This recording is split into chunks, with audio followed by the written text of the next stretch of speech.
Hello class, my name is April Cano, and I will be sharing with you the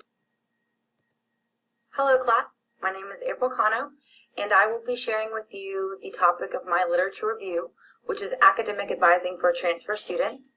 I'm interested in exploring the experiences at and perspectives of those at a 2-year institution and a 4-year institution. I'm presenting this a little early in the week because I'm interested in getting the critiques and the feedback from classmates. I have found that in those that I have critiqued, I've learned a lot from your presentations and have found ways that perhaps I can improve mine. So I'm really eager to hear from you in hopes that I can use that feedback for my actual literature review. So some information on the topic area. I'm interested in learning about the advising perspective at community colleges, both for the counselors and advisors, as well as for the community college student. When I shared this topic with our professor, her advice was narrow this down, that I was going to find a lot of literature out there that covered advising at the community college level, and so I would need to narrow it down. I started considering ways that I could narrow it down, maybe by singling out a certain student population, whether it be traditional versus non-traditional, or diverse students, multicultural students, something like that. So throughout my research, I have looked for ways to narrow down my search. I did want to find ways that the advising experience could be made memorable and impactful for community college students. I also wanted to learn more about the transition for those students between the 2-year institution and the 4-year institution. So I have regularly been searching for literature that specifically covers that topic. I did get this idea from another classmate's presentation, and that is to define some of the terms that I'm commonly using in my presentation and in my literature review. Most of us will know what these are, but just to help us kind of follow along. The 2-year institution most commonly is a community college, junior college, or even trade school. And that is going to be those institutions that students attend to achieve the associate's degree or even just college credits, perhaps even a particular certificate or credits in a trade so that they can transition that right into a career. Most commonly, that's what students attend the 2-year institution for. The 4-year institution, as we all know, is a university, college or university that offers a minimum of a 4-year bachelor's degree, sometimes higher up into a graduate degree or doctorate degree. I did learn and find that in the research I was going over, the literature that I was reading, that the students I was looking for were defined a few different ways. So I've heard or read the term community college student, and that is a student who is attending a community college. Doesn't necessarily mean that they are going to transfer. Their community college experience could be the most that they hope for, the most that they're capable of, all that they have in mind.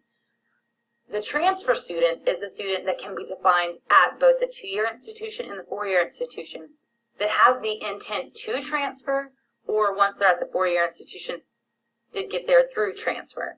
So it was important to remember that not all community college students have the intent to or actually do transfer into the 4-year institution. So why is this interesting to me? Well, as you may have heard or remember through a lot of the discussion board posts in our class, I was a transfer student during my undergraduate experience. I have a lot of personal experience and feedback to contribute to this topic. That's why it's so relevant to me. I do not remember my advising experience at the community college level, which could be a good thing and a bad thing, and the debate is whose fault is that at this point, right? Did I remember or fail to remember those experiences, or were they just not made memorable by my community college advisor? Comparing that to my university experience, I very easily remember my advising experience. It can recall sessions and can recall advice and can even recall the advisors who met with me, their names, what they look like. So it was a very memorable experience once I got to the 4-year university. I was just really interested in finding out why that occurred, why I don't remember one, but very easily and clearly remember the other, and if there was any literature out there to support one or the other. I also have the name Melody Bronson on this slide, and Melody Bronson is actually my mom. She is in her mid-50s, and she is a Marine Corps veteran, and at this point in her life has decided she wants to go to college. Now, because of my personal and professional experience in higher education, she and I have both depended on the fact that I'm just going to need to be there to support her through this journey. But it's very important to me and admirable for me to see my mother, mid-50s, wanting to start college now.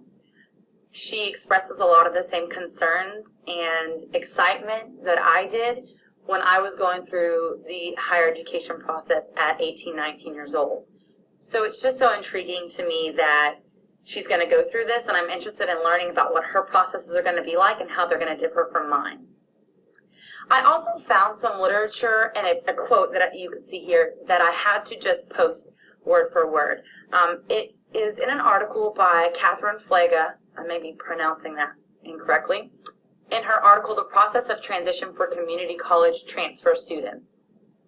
In the research, at the end of her research, she did get feedback from the community college students that participated in the study, and their advice was to future transfer students to have prior contact with the four-year university, to visit the campus, to form a relationship with your academic advisor, get the transfer course equivalency information, which I'm sure we've all heard of that concern, living on campus as a transfer student, which is an interesting and sometimes controversial topic, and understanding the parking system, which is almost impossible at a lot of institutions, and becoming involved on campus. The reason why that quote stood out to me so much is because those are the things that I did when I transitioned from my 2-year institution to my 4-year institution. I did all of those things. And I'm not tooting my own horn, but my transition was smooth, was successful, and it led me into the passion that I have now for higher education and for transfer students. And I followed those steps. I did those very things, and it helped me to become successful academically, socially. It led me to this strong interest and desire for my university, and kind of increased the passion that I have for wanting to help other transfer students. So that was just, that quote was dead on. Spoke of my experiences 100%. So why is this relevant to academic advising? Well, first of all, I'm looking at the academic advising experience for community college and transfer students.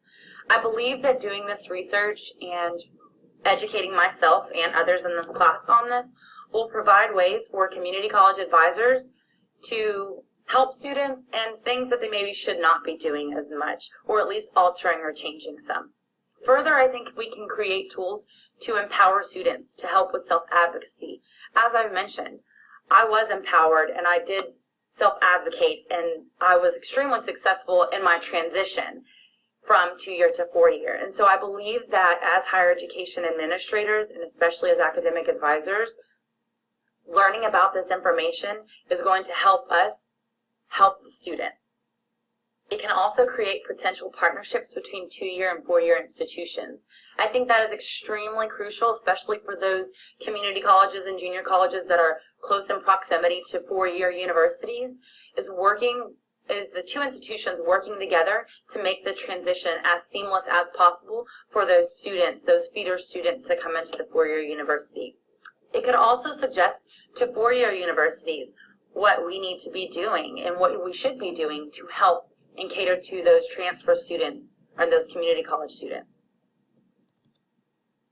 What is typically studied in this area, you'll see here, and I'll kind of go into more detail about those.